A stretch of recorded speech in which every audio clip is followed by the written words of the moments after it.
Silakan duduk. Puji Tuhan, shalom. Luar biasa kabarnya. Biasanya kan apa kabar gitu ya. Ini saya udah menyatakan saja pernyataan luar biasa kabarnya. Amin. Haleluya. Kenapa luar biasa? Saya juga mengalami hal yang luar biasa pagi hari ini ya. Waktu yang lalu memang sudah di Pampang.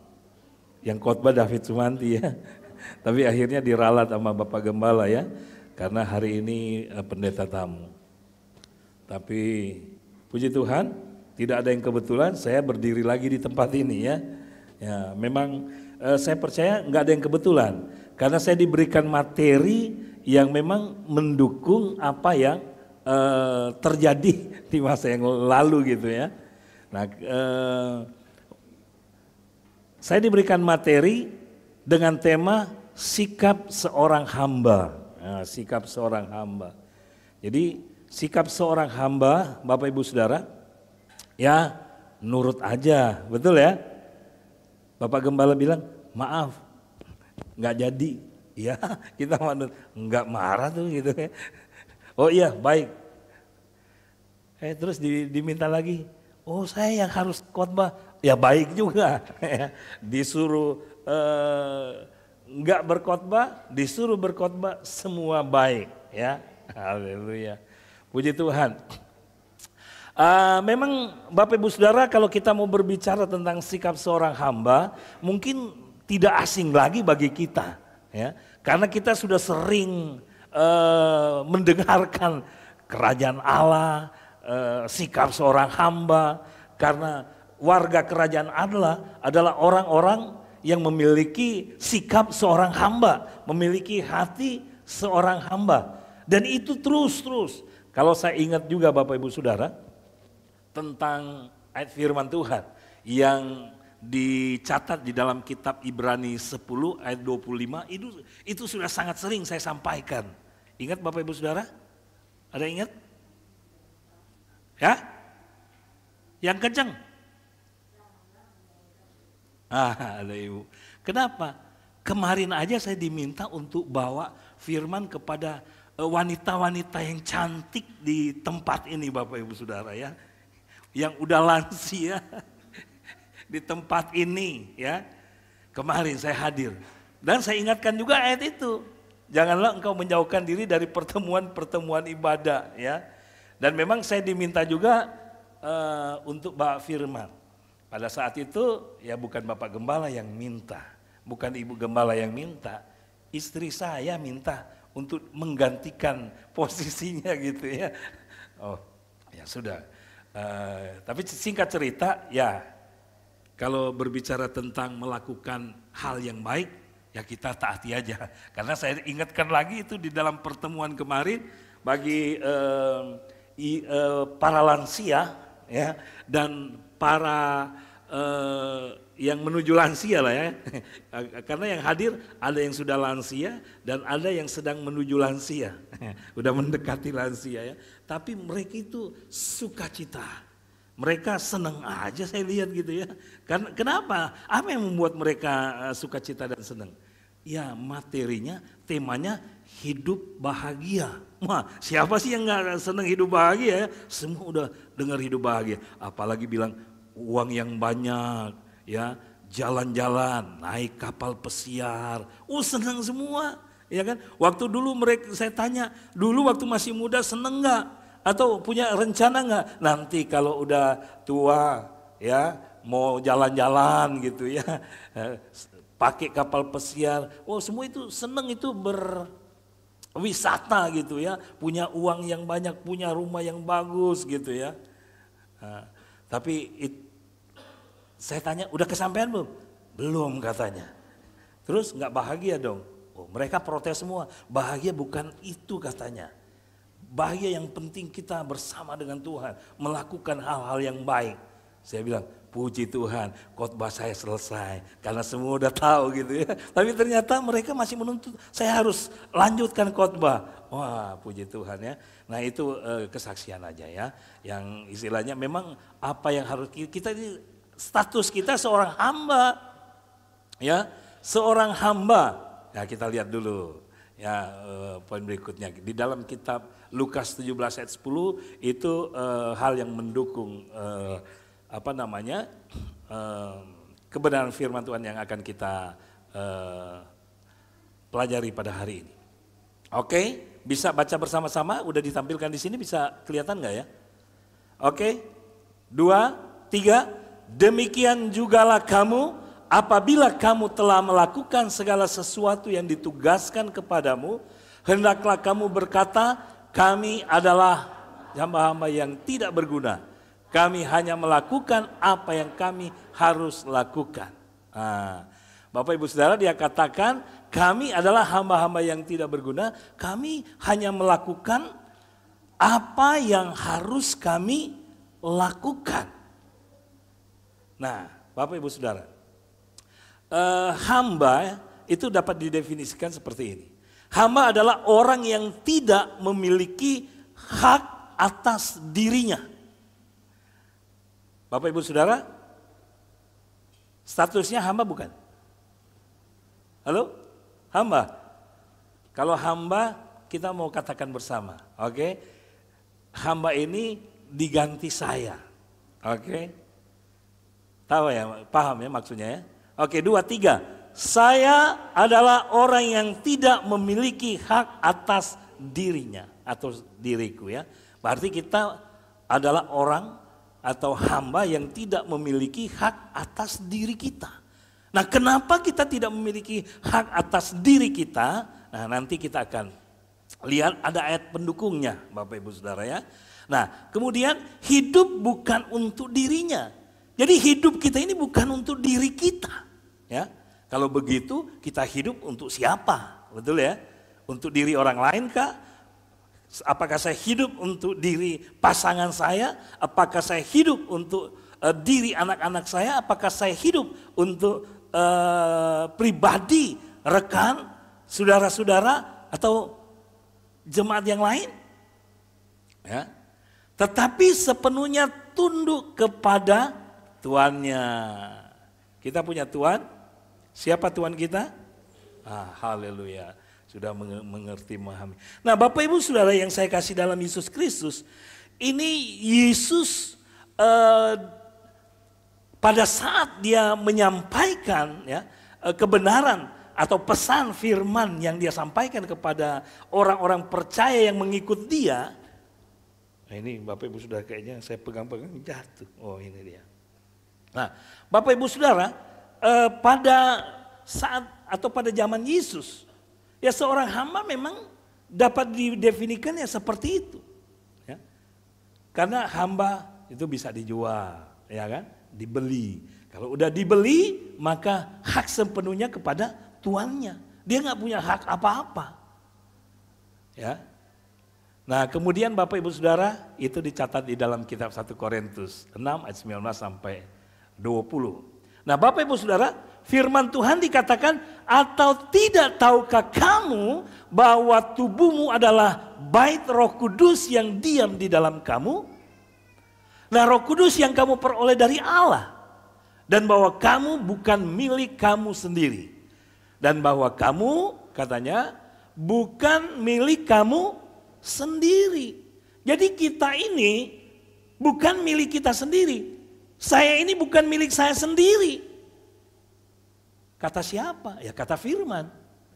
Sebab kamu telah dibeli dan harganya telah lunas dibayar. Ya. Karena itu muliakanlah Allah dengan tubuhmu. Jadi ini yang harus kita pahami Bapak Ibu Saudara. Bahwa diri kita dikatakan dalam firman Tuhan, ini bukan lagi diri kita sendiri, tapi milik Tuhan.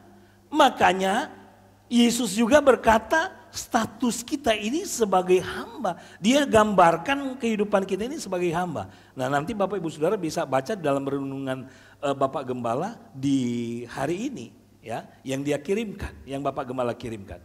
Itu menyampaikan bahwa mengapa Yesus itu menceritakan tentang atau membuat sebuah gambaran tentang seorang hamba, ya, untuk mengajarkan bahwa seorang hamba dikatakan tidak mengharapkan imbalan atas ketaatannya.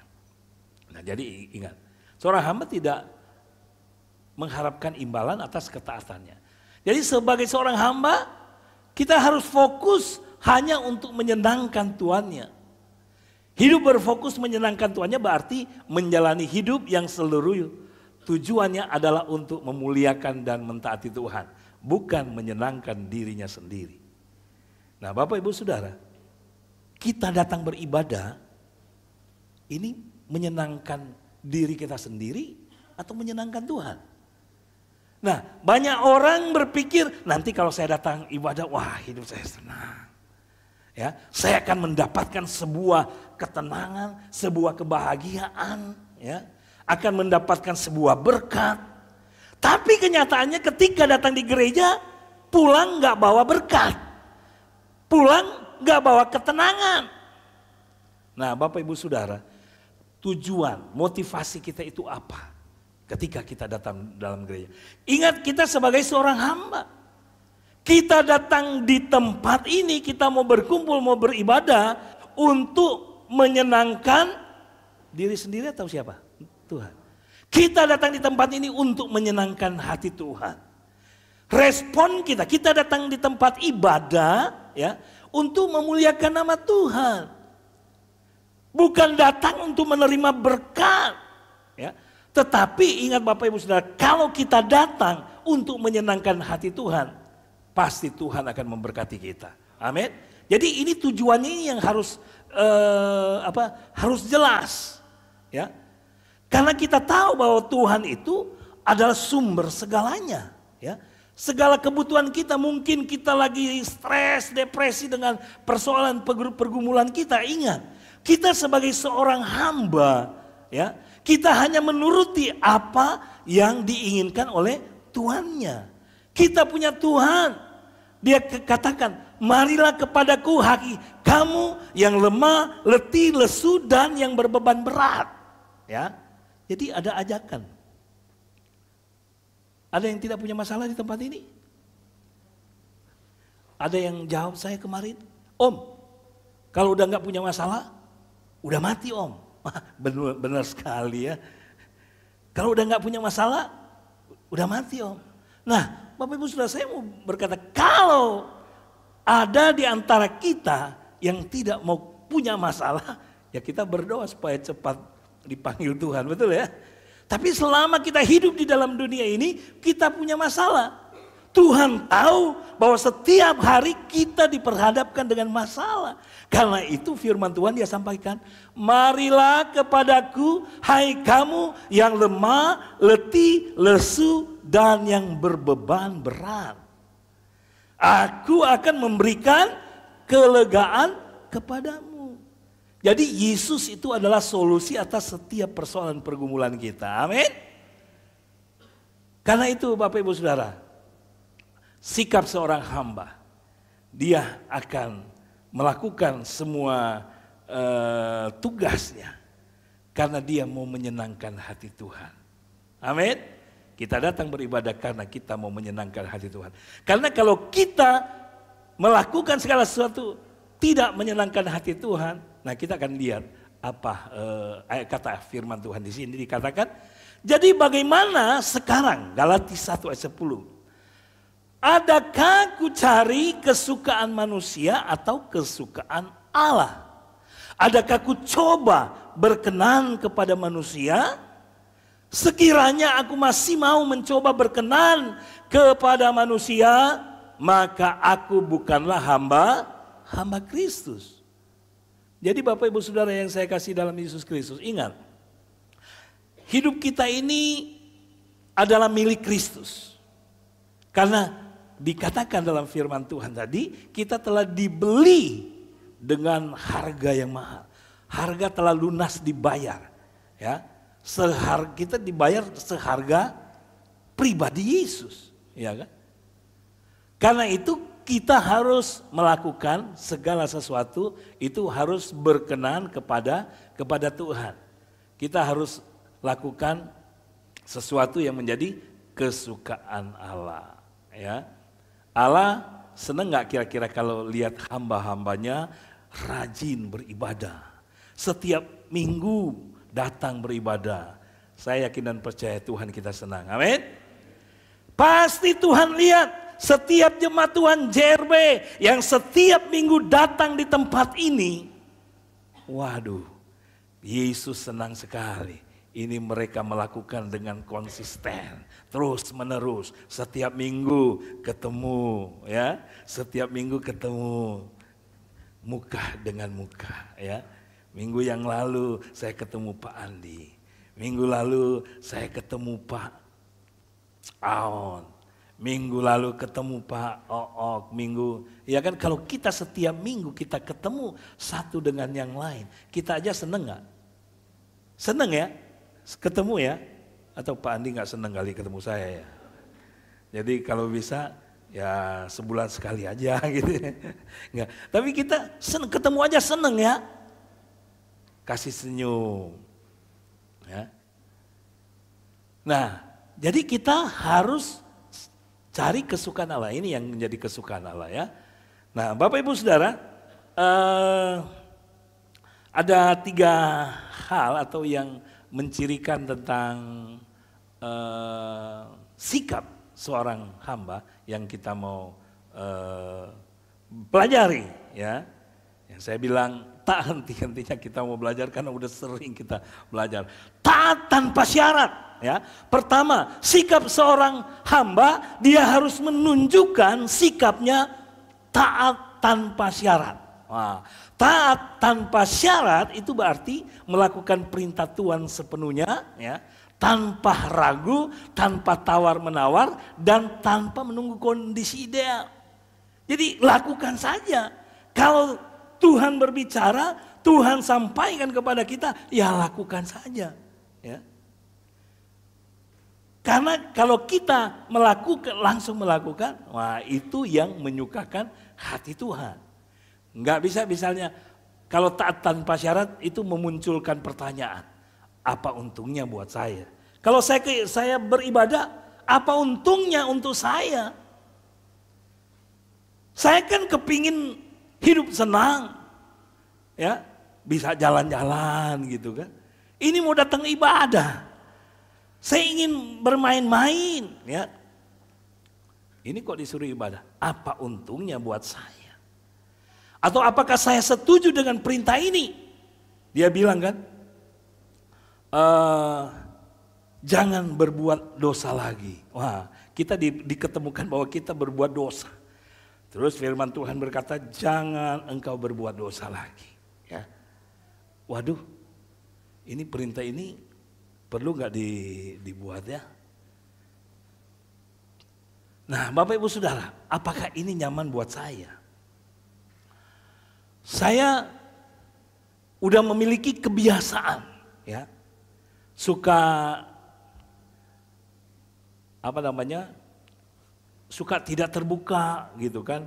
Maksudnya berbicara banyak hal yang suka ditutup-tutupi, nggak terbuka dalam dalam pribadi perbuatannya gitu ya.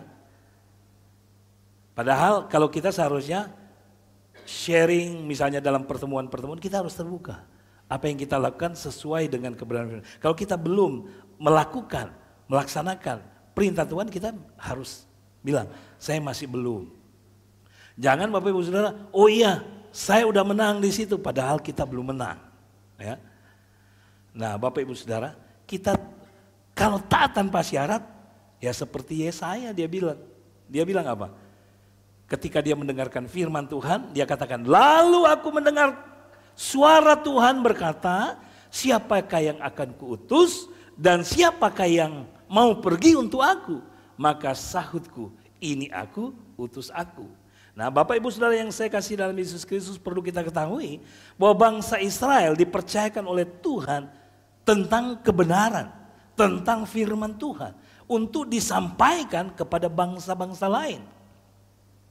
Dikatakan di dalam kitab Mazmur bahwa firman itu diberikan kepada Yakub dan tidak untuk bangsa-bangsa lain. Mengapa? Karena memang umat Israel adalah umat pilihan Allah. Dengan maksud dan tujuan bahwa bangsa-bangsa lain akan melihat umat pilihannya ini adalah umat yang percaya kepada Allah, yang dipimpin oleh Allah, ya, yang dipimpin oleh Tuhan di dalam mereka menjalani kehidupan mereka. Tetapi nyatanya dikatakan dalam firman Tuhan, bangsa Israel mereka jatuh bangun dalam keyakinan mereka. Terkadang mereka datang menyembah Tuhan yang dahsyat dan luar biasa, ya. Tapi terkadang mereka menyembah Allah lain. Dan dikatakan dalam firman Tuhan, ketika mereka menyembah Allah lain, mereka mengalami kekalahan dalam perjalanan hidup mereka. Ya. Sehingga si ini katakan, Yesaya berkata, ini aku, utuslah aku Tuhan. Siapakah yang mau pergi untuk aku? Ini aku, utus aku. Maksudnya siapakah yang ingin pergi, ya? Siapakah yang ingin aku utus untuk membawa dampak, ya, perubahan bagi orang lain? Bisa nggak kita katakan, ini aku Tuhan, utus aku. Kalau Tuhan mau berkata, aku mau utus kamu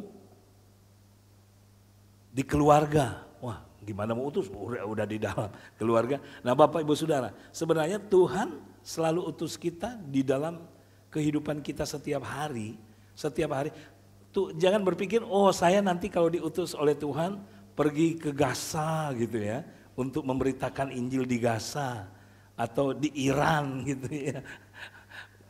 Nggak harus diutus ke sana.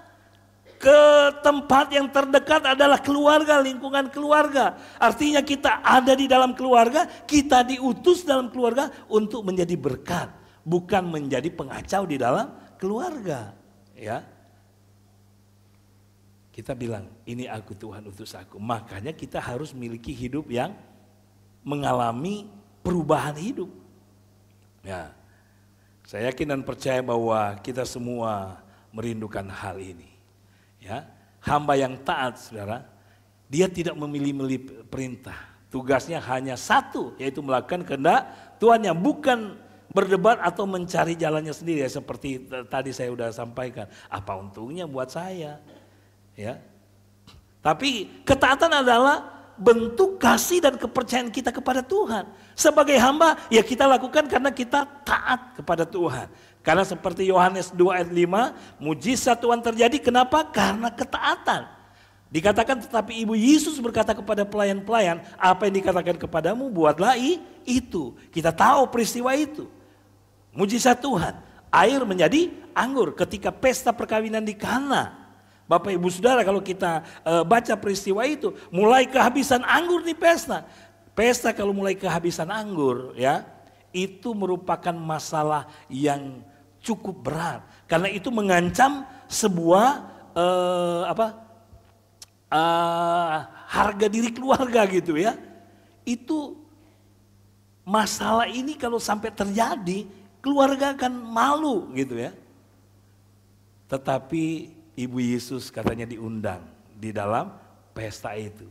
Maka ketika masalah terjadi, Ibu Yesus datang kepada Yesus untuk minta supaya dia melakukan sesuatu yang luar biasa. Dan Ibu Yesus, karena ketika dia bertemu Yesus, Yesus berkata apa? Jawabnya, mau apakah engkau, Ibu? Iya kan? Waktuku belum tiba. Tapi dia datang kepada pelayan, kemudian muncul ayat ini, ya kan, dia berkata kepada pelayan, apa yang dikatakan kepadamu, maksudnya apa yang akan dikatakan oleh Yesus kepada mereka, buatlah itu. Dan pada waktu Yesus berkata kepada pelayan-pelayan itu, isi tempayan-tempayan itu dengan air, mereka bertanya-tanya enggak? Sus, mereka tahu kan namanya Yesus kan? Sus, ini kan tempatnya buat air, buat anggur, kok mau diisi air? Kita butuh anggur, kok mau diisi air? Ini pesta ini, akan memalukan kalau kehabisan anggur, iya kan? Tetapi mereka itu nggak bertanya seperti itu. Mereka taat aja, nurut aja gitu kan. Dan apa yang terjadi? Mujizat terjadi. Nah demikian juga kita nggak perlu bertanya-tanya kalau kita bersama Yesus. Lakukan saja, tidak menunggu waktu yang lebih enak untuk melakukan perintah Tuhannya. Ya, ia akan melakukan perintah Tuhannya segera tanpa menunda-nunda. Tidak harus mengerti segalanya sebelum taat. Ya, percaya bahwa Tuhannya tahu lebih baik dan itu cukup.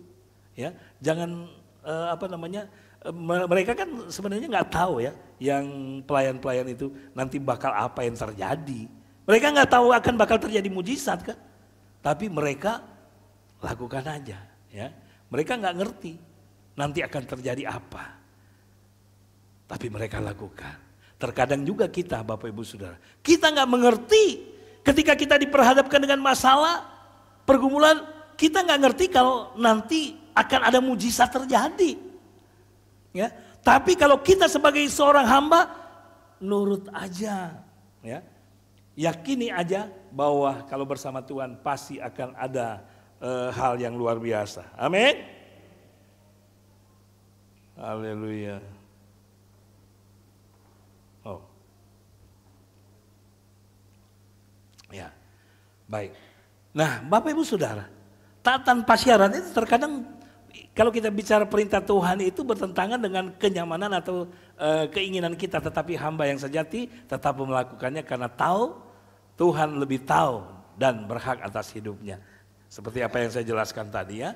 Jadi Bapak Ibu Saudara, kalau kita berbicara taat tanpa syarat itu merupakan sebuah tanda bahwa seorang hamba itu benar-benar tunduk kepada otoritas Tuhannya. Jadi lakukan aja. Berarti kita mengerti, menyadari bahwa kita punya atasan. Ya, kita punya otoritas yang mengerti, memahami kondisi hidup kita. Jadi Bapak Ibu Saudara, seorang hamba yang tadi kepada Tuhan, dia tidak mengikuti Tuhan berdasarkan kenyamanan atau logika pribadi. Tapi karena kasih, hormat dan keyakinan bahwa Tuhan layak ditaati sepenuhnya. Jadi kalau kita melakukan hal ini karena kita menyadari bahwa Tuhan yang kita sembah adalah Allah yang luar biasa, pasti punya tujuan yang mulia. Dia yang lebih tahu tentang kehidupan kita mau dibawa kemana hidup kita ini. Dia yang lebih tahu. Jadi kalau dia firman Tuhan berkata, kuduslah kamu sebab aku kudus. Udah, kita harus jadi kudus. Amin. Mau jadi kudus? Susah jadi kudus. Kudus kan istilahnya itu kalau dalam pengertian kata kudus itu dipisahkan. Kita harus dipisahkan ya. Artinya dari perbuatan-perbuatan dosa kita harus dipisahkan. Dalam perbuatan-perbuatan yang menyenangkan hati Tuhan. Dosa itu enak gak Bapak Ibu Saudara? Kalau udah terbiasa berbuat dosa, enak gak? Ada gak dosa yang gak enak? Halo? Kira-kira dosa yang gak enak apa? Ada gak? Dosa yang tidak enak. Bapak Ibu Saudara, coba Bapak Ibu Saudara lihat ya. Semua dosa itu enak Bapak Ibu Saudara. Kenapa saya bilang enak? Kalau nggak enak, itu orang udah nggak mau berbuat dosa. Ya, bohong itu enak nggak? Oh enak. Ya, bohongin orang enak gitu ya. Kalau nggak enak itu pasti orang semua nggak berbohong. Ya. Nah Bapak Ibu Saudara, hal yang kedua, rendah hati dan tidak menuntut balas. Jadi sikap seorang hamba sejati ini dia harus melayani dengan penuh kesadaran bahwa ia tidak layak menerima upah, ya, melayani, ya, dia tidak berhak untuk melayani, menerima upah, pujian atau penghargaan karena ia hanya melakukan apa yang memang menjadi kewajibannya. Dia tidak mencari pengakuan atau balasan atau imbalan, tapi hanya ingin menyenangkan Tuhannya. Ingat sekali lagi, apapun yang kita lakukan, ya, kita harus lakukan tanpa mengharapkan imbalan. Nah, orang yang rendah hati, sikap rendah hati pasti begitu. Dia tidak akan menerima merasa wah dia tidak harus menerima upah karena upahnya besar di surga. Amin. Mau terima upah dari Tuhan? Upahnya besar di surga. Pujian biar Tuhan yang memberikan pujian bagi kita. Banyak kan orang itu pingin menerima, lakukan sesuatu supaya menerima pujian dari rekannya atau orang-orang yang ada di sekitarnya. Ya. Tetapi seorang yang rendah hati di dalam setiap berlaku atau melakukan sesuatu, dia tidak menuntut balasan supaya dia dipuji, ya, supaya dia mendapatkan upah yang lebih banyak. Nolongin orang, Bapak Ibu Saudara, orang yang rendah hati ketika ia menolong orang lain, dia menolong orang lain bukan dengan tujuan supaya orang lain akan memuji dia, bukan supaya orang lain akan memberi upah lebih besar. Artinya dia memberi sedikit supaya dia mendapatkan hal yang lebih besar, enggak seperti itu, ya. Tetapi dia melakukannya untuk menyenangkan hati Tuhan, ya. Bapak Ibu Saudara, Lukas 17 ayat 10 dia katakan begini. Demikian jugalah kamu apabila kamu telah melakukan segala sesuatu yang ditugaskan kepadamu. Ini ayat firman Tuhan. Kembali lagi kita baca, ini sudah kita baca tadi. Tetapi dikatakan hendaklah kamu berkata, kami ini adalah hamba yang tidak berguna. Kami hanya melakukan apa yang harus kami lakukan. Karena seorang hamba yang sejati, ingat Bapak Ibu Saudara, seorang hamba yang sejati, dia melakukan segala sesuatu itu karena merupakan sebuah kewajibannya. Dia berbuat baik itu karena kewajibannya, ya. Kita wajib berbuat baik. Karena firman Tuhan berkata kalau kita sudah tahu untuk berbuat baik dan kita tidak melakukannya, itu dosa, ya kan? Jadi kita harus mau melakukan yang baik dan tidak menganggap dirinya lebih penting daripada orang lain, ya. Tidak merasa layak diperlakukan istimewa karena sudah melayani, menyadari bahwa semua yang biasa ia lakukan adalah karena anugerah Tuhan. Jadi kalau saya melayani Tuhan bukan untuk mendapatkan pujian. Oh, Pak David itu saya melayani di sini, Pak David ini luar biasa. Ini kemarin sudah khotbah lagi. Luar biasa. Bukan seperti itu Bapak Ibu Saudara. Ini sebagai hal yang menunjukkan bahwa kita ini adalah hamba. Ketika ditugaskan untuk melakukan sesuatu untuk memuliakan Tuhan, mengapa tidak kita harus lakukan? Ya, bukan istilahnya, aduh kok saya lagi gitu ya. Enggak, tapi kita harus lakukan. Ya, misalnya disuruh jadi penyambut tamu, minggu lalu dia, minggu ini dia. Minggu depan dia lagi. Akhirnya apa? Dia lagi. Siapa dia? Enggak Bapak Ibu Saudara ya. Apa yang kita lakukan, tapi kita melakukannya bukan untuk mendapatkan pujian. Amin. Saya percaya bahwa bapak-bapak di tempat ini enggak datang nyambut tamu supaya dapat pujian. Wah, ini Cun nih. Wah, ini kok Cun ini murah senyum.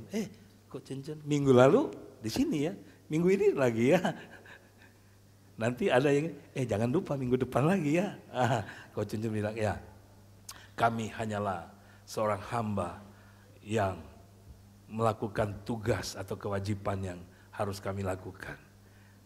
Dia bilang kan hendaklah kami adalah hamba-hamba yang tidak berguna.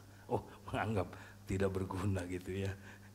Artinya kita ini adalah kehidupan yang menyukakan hati Tuhan. Amin. Jadi 1 Korintus 15 ayat 10 dia katakan, tapi karena kasih karunia Allah, aku adalah sebagaimana aku ada sekarang. Dan kasih karunia yang dianugerahkannya kepadaku itu tidak sia-sia. Sebaliknya aku telah bekerja lebih keras daripada mereka semua, tapi bukannya aku, melainkan kasih karunia Allah yang menyertai aku. Nah Bapak Ibu Saudara perhatikan firman Tuhan ini. Dia katakan, jadi dia katakan, aku ada sebagaimana aku ada sekarang. Dan kasih karunia yang dianugerahkan kepadaku itu tidak sia-sia. Kasih karunia yang dianugerahkan kepadaku itu tidak sia-sia. Ya. Kenapa? Dia katakan, karena aku ada, karena kasih karunia Allah. Jadi kita juga ada sebagaimana kita ada pada saat sekarang ini karena kasih karunia Allah. Amin. Saudara mengalami kasih karunia Allah? Ini buktinya. Kita ada sebagaimana kita ada pada hari ini karena kasih karunia Allah. Nggak bisa kita menyombongkan diri. Ini siapa dulu dong, iya kan? Saya ada di sini karena memang saya kalau nggak ada di sini, yang lain nggak datang, gitu kan? Ya, tapi kita ada di sini karena kasih karunia Allah. Amin. Itu namanya kita tidak menyia-nyiakan kasih karunia Allah. Kita punya kemampuan yang sudah diberikan oleh Tuhan, kemampuan Allah yang diberikan oleh kepada kita nggak sia-siakan, ya. Selama kita sudah diberikan keselamatan, kita responi dengan menunjukkan, saya mau hadir, saya mau melakukan yang baik, semua untuk kemuliaan Allah. Sehingga kita boleh berkata, hamba seperti ini tidak sibuk menghitung apa yang telah ia lakukan, tapi sibuk melakukan yang terbaik karena kasih kepada Tuhannya. Jadi Bapak Ibu Saudara, kita sebagai hamba-hamba, ya, kita harus sibuk menghitung apa yang telah Tuhan atau yang terbaik yang Tuhan telah lakukan kepada kita. Bukan sibuk menghitung apa yang kita lakukan. Saya udah lakukan sesuatu yang baik, udah nolongin si ini, nolongin si itu, nolongin si B. Ya. Ingat, itu yang kita lakukan itu semua karena kasih karunia yang Tuhan berikan kepada kita. Tuhan yang memberikan kemampuan kepada kita untuk menolong orang lain, untuk melakukan hal yang baik. Ya, sehingga kita harus melakukan yang terbaik karena kasih karunia Allah yang ada di dalam hidup kita. Hal yang ketiga, yang terakhir, Bapak Ibu Saudara, setia dalam hal kecil. Seorang hamba yang setia dalam hal kecil adalah mereka yang menjalankan tugas dan tanggung jawabnya dengan tekun dan tulus, tanpa memandang besar kecilnya tugas, serta tetap setia melakukan yang dipercayakan kepadanya, bahkan ketika hasilnya tidak terlihat. Ya, tidak dihargai oleh orang lain. Jadi lakukan. Ya, walaupun Bapak Ibu Saudara hal-hal yang kecil, ya, nggak perlu mendapatkan pengakuan atau nggak perlu dilihat orang, kita lakukan dengan setia. Itu mendatangkan berkat. Terkadang Bapak Ibu Saudara, mungkin kita berada di area gereja ini, ya. Hal-hal yang kecil apa yang bisa kita lakukan? Terkadang mungkin ada orang yang, ya, bisa dikatakan apa ya namanya? Terkadang dia buang sampah sembarangan. Kita ketemu ada tisu di depan pintu. Kalau kita hamba yang setia, kita ambil, kita taruh di tempat sampah. Ya. Hal-hal yang kecil, kayaknya nggak ada orang. Tapi kita lakukan bukan untuk mendapatkan pujian, tapi menunjukkan bahwa kita setia melakukan hal yang kecil, ya, setia dalam melakukan hal yang kecil, dipercayakan untuk melayani, ya, walaupun mungkin hanya penyambut tamu, tapi itu sesuatu yang menyukakan hati Tuhan, itu yang diinginkan oleh Tuhan di dalam kehidupan kita. Ya, Matius 25 ayat 21 dia katakan, maka kata tuannya itu kepadanya, baik sekali perbuatanmu itu, hai hambaku yang baik dan setia, engkau telah setia dalam perkara kecil, aku akan memberikan kepadamu tanggung jawab dalam perkara yang besar, masuklah dan turutilah dalam kebahagiaan Tuhanmu. Jadi Bapak Ibu Saudara, kalau kita setia pada perkara yang kecil, kita punya kesempatan untuk dipercaya pada perkara yang besar. Kalau hal-hal yang kecil saja kita tidak setia melakukannya, bagaimana kalau kita dipercayakan dengan hal-hal yang besar? Kalau kita sudah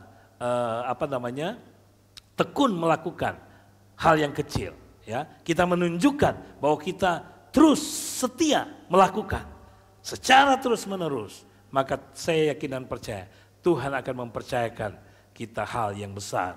Karena Tuhan tidak mencari hamba yang hebat, tetapi yang setia bahkan ketika tidak ada yang melihat, ketika tugas terasa membosankan, atau ketika hasil tidak segera terlihat. Walaupun terkadang kita mau melakukan hal yang kecil itu, bosan gitu ya, membosankan, tapi kalau kita lakukan terus, itu akan mendatangkan berkat yang lebih besar. Nah, Bapak Ibu Saudara, kita bicara tentang setia dalam hal kecil ini menjadi penting juga, karena dalam kerajaan Allah, karena hal yang kecil adalah ujian karakter. Tuhan sering memakai tugas kecil untuk menguji. Ya. Jadi terkadang masalah kecil aja kita diuji kan. Nah, ini kita setia nggak? Ada orang yang setia, ya udah akhirnya dia ketinggalan, nggak bisa dipercayakan kepada hal yang besar. Karena kalau kita melakukan hal-hal yang kecil, di situ Tuhan akan melihat, ini orang dapat dipercaya. Ya. Jadi yang menjadi pertanyaan bagi saya, apakah kita bisa dipercaya apa enggak dalam hal yang kecil? Kalau kita dapat dipercaya pada hal yang kecil, saya yakin dan percaya kita akan dipercaya pada hal-hal yang besar. Apakah kita tetap taat walaupun tidak dilihat? Dan saya yakin dan percaya jemaat JRB akan tetap terus taat walaupun nggak ada yang melihat. Jadi walaupun nggak mendapatkan pujian, dia tetap taat melakukan. Ya, karena kita mau melakukan untuk Tuhan. Jadi apakah kita melayani Tuhan atau hanya cari pengakuan? Nah, Bapak Ibu Saudara ya, kita melakukan menolong orang, ya, melayani orang lain, mendoakan orang lain, atau mungkin kita datang berkunjung ke rumah sakit, mendoakan orang sakit, bukan kita cari pengakuan, wah ini hebat loh, ya bukan. Tapi kita lakukan karena kita mau menyenangkan hati Tuhan, ya. Jadi ingat 3 hal yang berkaitan dengan sikap seorang hamba. Taat tanpa syarat, ya. Jadi taat tanpa syarat tentu Bapak Ibu Saudara dilakukan oleh seorang hamba yang setia kepada Tuhan dengan rendah hati dan tidak menuntut balas, setia dalam hal kecil. Jadi Bapak Ibu Saudara 3 hal ini biarlah kita mau mengaplikasikan semua itu di dalam segi kehidupan kita, ya. Kita bisa aplikasikan dalam segala segi kehidupan kita. Baik di dalam kehidupan keluarga berumah tangga, ya, di dalam pekerjaan, di dalam usaha, ya. Pokoknya berkaitan dengan semua tugas dan tanggung jawab kita, kita harus bersikap taat tanpa syarat, ya. Taat tanpa syarat yang berkaitan dengan hubungan dengan Tuhan. Rendah hati dan tidak menuntut balas, setia dalam hal kecil. Mari Bapak Ibu Saudara kita bangkit berdiri semua. Saya yakin dan